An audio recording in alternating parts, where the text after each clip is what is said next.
Hello everyone, welcome back to my channel. तो आज की वीडियो में हम देखने वाले हैं एनसीईआरटी पॉलिटी क्लास 7, जिसमें आज हम शुरू करेंगे यूनिट 2 जो कि है स्टेट गवर्नमेंट। तो इसमें है हमारा chapter 2 role of the government health. तो शुरू करते हैं हमारा आज का चैप्टर। In a democracy people expect the government to work for their welfare. This could be through the provision of education, health, employment, housing, or the development of roads, electricity, etc. In this chapter, we shall examine the meanings and problems related to health. Look at the subheadings of this chapter. In what ways do you think this topic is related to the work of government?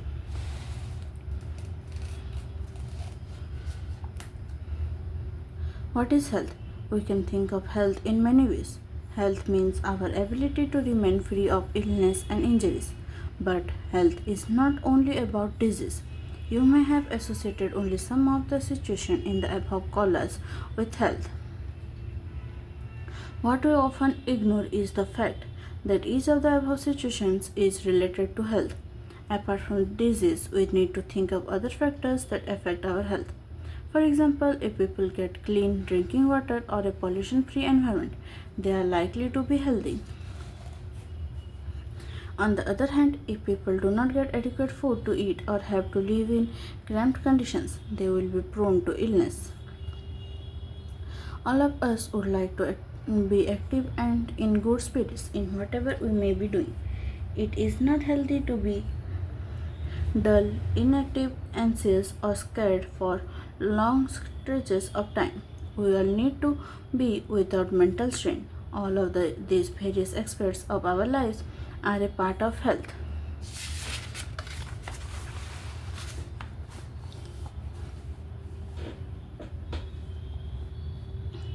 Healthcare in India.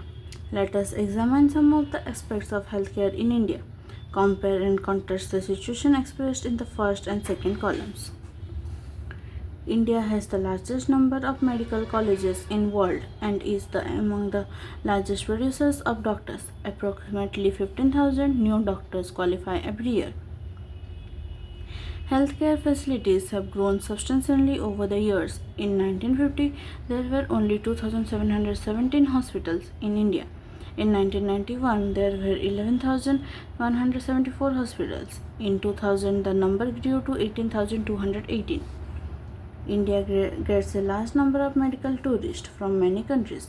They come for treatment in some of the hospitals in India that compare with the best in the world. India is the third largest producer of medicines in the world and is also a large exporter of medicine. Most doctors settle in urban areas. People in rural areas have to travel long distances to reach a doctor. The number of doctors with respect to the population is much less in rural area.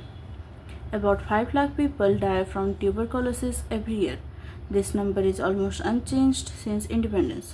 Almost 2 million cases of malaria are reported every year, and this number is not decreasing.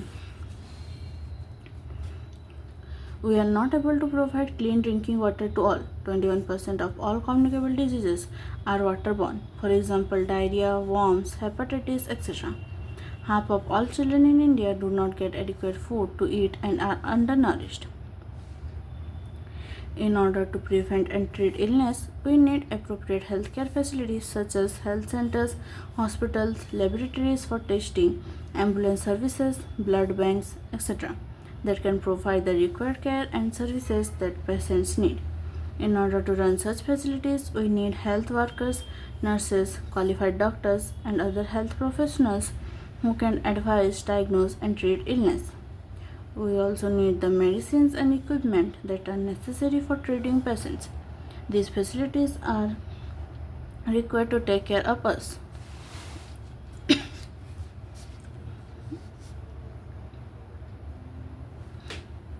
India has a large number of doctors, clinics, and hospitals. The country also has considerable experience and knowledge in running a public healthcare system. This is a system of hospitals and health centers run by the government. It has the ability to look after the health of a large section of its population scattered over hundreds of thousands of villages. We will go into more detail on this later.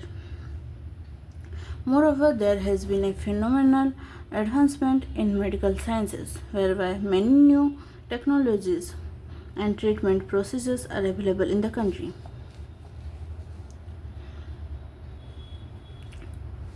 However, the second column points out how poor the health situation in our country is. With all the above positive developments, we are not able to provide proper healthcare facilities to people. This is the paradox, something that is contrary to what we would expect. Our country has the money, knowledge, and people with experience, but cannot make the necessary healthcare available to all.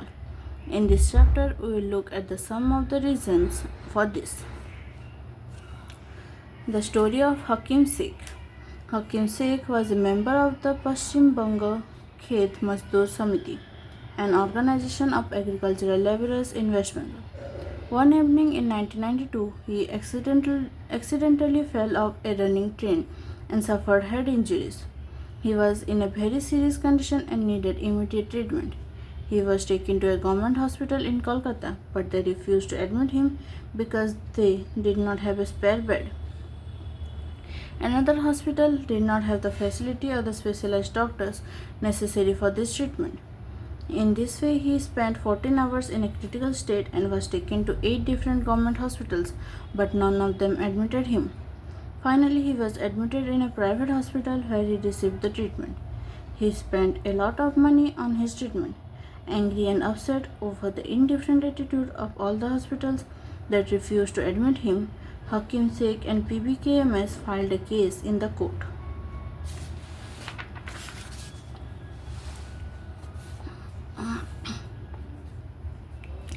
The cost of a cure. Aman and Ranjan are good friends. While Ranjan comes from a well-to-do family, Aman's parents have to struggle to make ends meet. Hi Aman, good to see you back. How have you been? I had viral fever and had to go to hospital. Oh, me too. I just got back to school on Monday. My daddy took me to see the doctor at the new hospital in the Kingsway. It was very exciting. The building looked so posh. I thought it was a 5-star hotel. Daddy said that was because it was a private hospital with the best of facilities. Daddy had to pay rupees 500 at the reception counter itself before we even met the doctor. There was nice music playing and everything was really clean and shiny.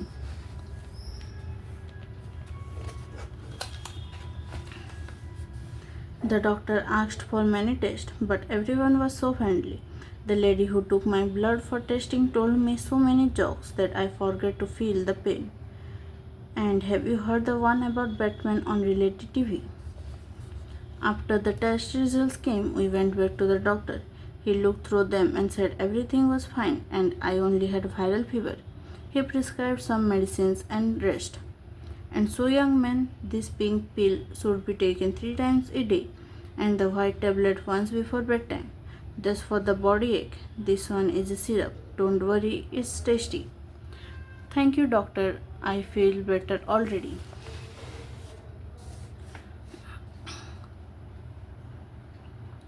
You see, I have been dying to tell you all about it, but what about you? Which hospital did you go to? It was not as nice as yours at all. At first, Abba did not want to take me because he said it would take too much time. And it really did. We went to a big government hospital. We had to wait in a long queue at the OPD counter. I was feeling so sick that I had to lean on Abba all the time. When our turn came, the doctor examined me and asked for a blood test. Then we had to go and stand in another long queue. People were crowding around in the testing room too. We got the test results after 3 days and went back to the hospital. There was a different doctor that day. Show me his OPD card and the test results quickly, please. He seems to be suffering from a bout of viral fever. Nothing to worry about. All he needs is this one fever reducing medicine. My hospital was nice, but they gave me many medicines and the whole thing cost quite a lot. Oh, my treatment did not cost too much.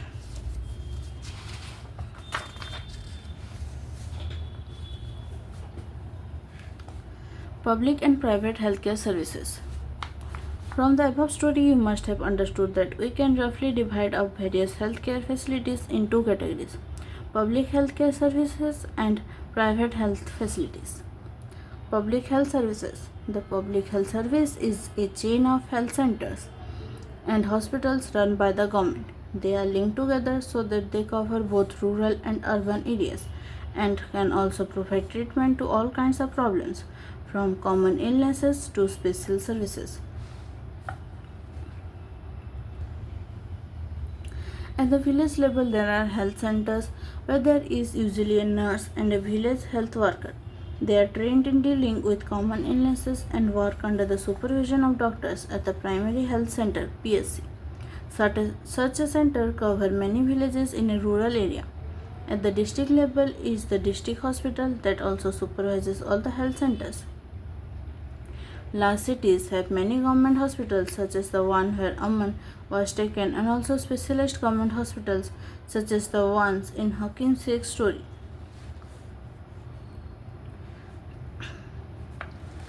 Why pay taxes to the government? Government uses tax money for providing many public services for the benefit of all citizens. Some services such as defense, police, judicial system, highways, etc. benefit all citizens. Otherwise, the citizens cannot organize these services for themselves. Taxes fund developmental programs and services such as education, healthcare, employment, social welfare, vocational training, etc. required for needy citizens. Tax money is used for relief and rehabilitation in case of natural disasters such as floods, earthquakes, tsunami, etc. Space, nuclear, and missile programs are also funded from the revenues collected as taxes. Government provides some services especially for the poor who cannot afford to purchase them from the market. One example is healthcare. Can you give other examples? The health service is called public for many reasons. In order to fulfill its commitment to providing healthcare to all citizens, the government has to establish these hospitals and health centers. Also, the resources needed to run these services are obtained from the money that we, the public, pay to the government as taxes. Hence, such facilities are meant for everyone. One of the most important aspects of the public health system is that it is meant to provide quality healthcare services either free or at a low cost, so that even the poor can seek treatment. Another important function of public health is to take action to prevent the spread of diseases such as TB, malaria, jaundice, cholera,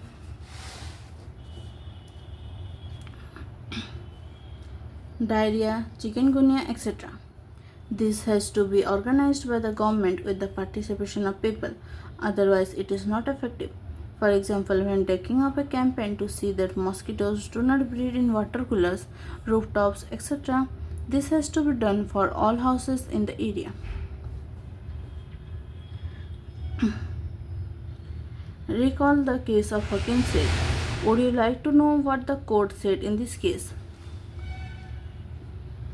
According to our constitution, it is the primary duty of the government to ensure the welfare of the people and provide healthcare facilities to all. The government must safeguard the right to life of every person. The court said that the difficulty that Hakim Sheikh had to face could have cost him his life.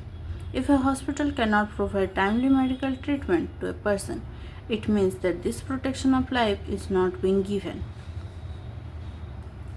The court also said that it was the duty of the government to provide the necessary health services, including treatment in emergency situations. Hospitals and medical staff must fulfill their duty of providing the necessary treatment. Hakim Sheikh was denied treatment at various government hospitals. Therefore, the court asked the state government to give him the money that he has spent on his treatment. Private health facilities. There is a wide range of private health facilities that exist in our country. A large number of doctors run their own private clinics. In the rural areas, one finds registered medical practitioners (RMPs). Urban areas have a large number of doctors, many of them providing specialized services.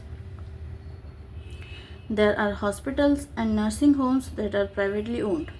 There are many laboratories that do tests and offer special facilities such as X-ray, ultrasound, etc.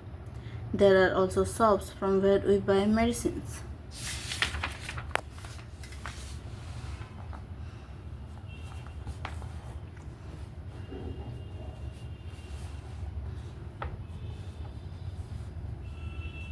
As the name suggests, private health facilities are not owned or controlled by the government. Unlike the public health services, in private facilities, patients have to pay a lot of money for every service that they use. Today, the presence of private facilities can be seen all around. In fact, now there are large companies that run hospitals, and some are engaged in manufacturing and selling medicines.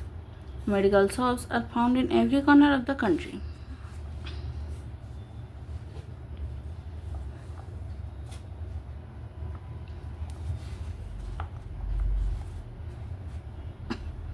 Healthcare and equality.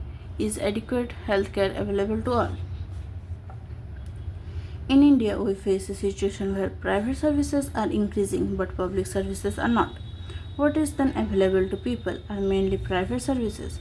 These are concentrated in urban areas. The cost of these services is rather high. Medicines are expensive. Many people cannot afford them or have to borrow money when there is an illness in the family. Some private services encourage incorrect practices to earn more.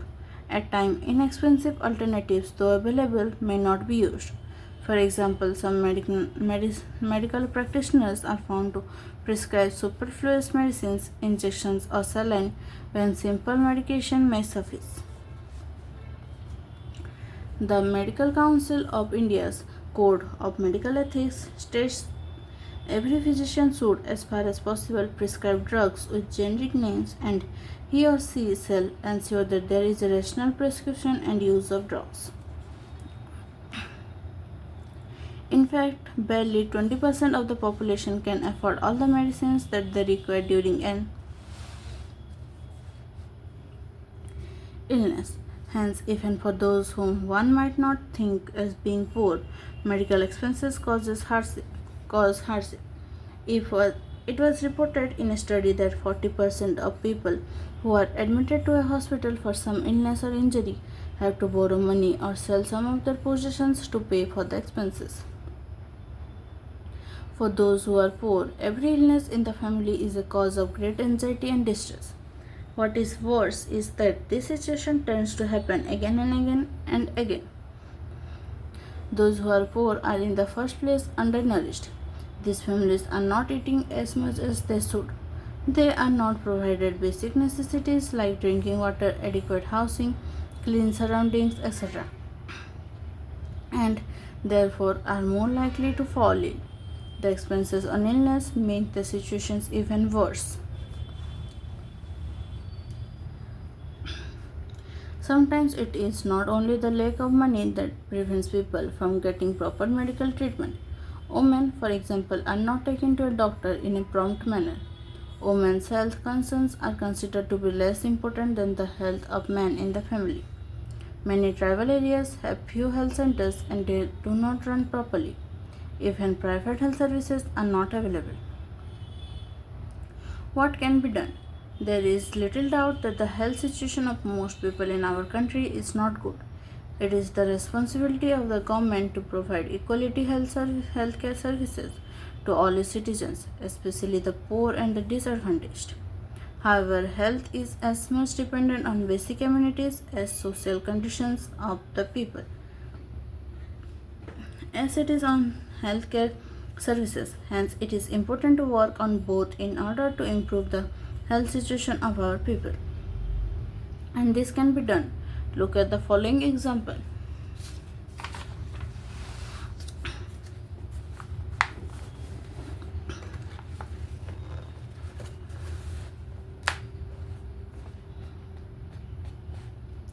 The Kerala experience. In 1996, the Kerala government made some major changes in the state. 40% of the entire state budget was given to panchayats. They could plan and provide for their requirements. This made it possible for a village to make sure that proper planning was done for water, food, women's development, and education. This meant that water supply schemes were checked, the working of schools and Anganwadis was ensured, and specific problems of the village were taken up. Health centers were also improved. All this helped to improve the situation. Despite these efforts, however, some problems such as shortage of medicines, insufficient hospital beds, not enough doctors remained, and these needed to be addressed. Let us look at an example of another country and its approach to issues of health. The Costa Rican approach. Costa Rica is considered to be one of the healthiest countries in Central America. The main reason for this can be found in the Costa Rican Constitution. Several years ago, Costa Rica took a very important decision and decided not to have an army. This helped the Costa Rican government to spend the money that the army would have used on health, education, and other basic needs of the people. The Costa Rican government believes that a country has to be healthy for its development and pays a lot of attention to the health of its people. The Costa Rican government provides basic services and amenities to all Costa Ricans. For example, it provides safe drinking water, sanitation, nutrition, and housing. Health education is also considered very important, and knowledge about health is an essential part of the education at all levels.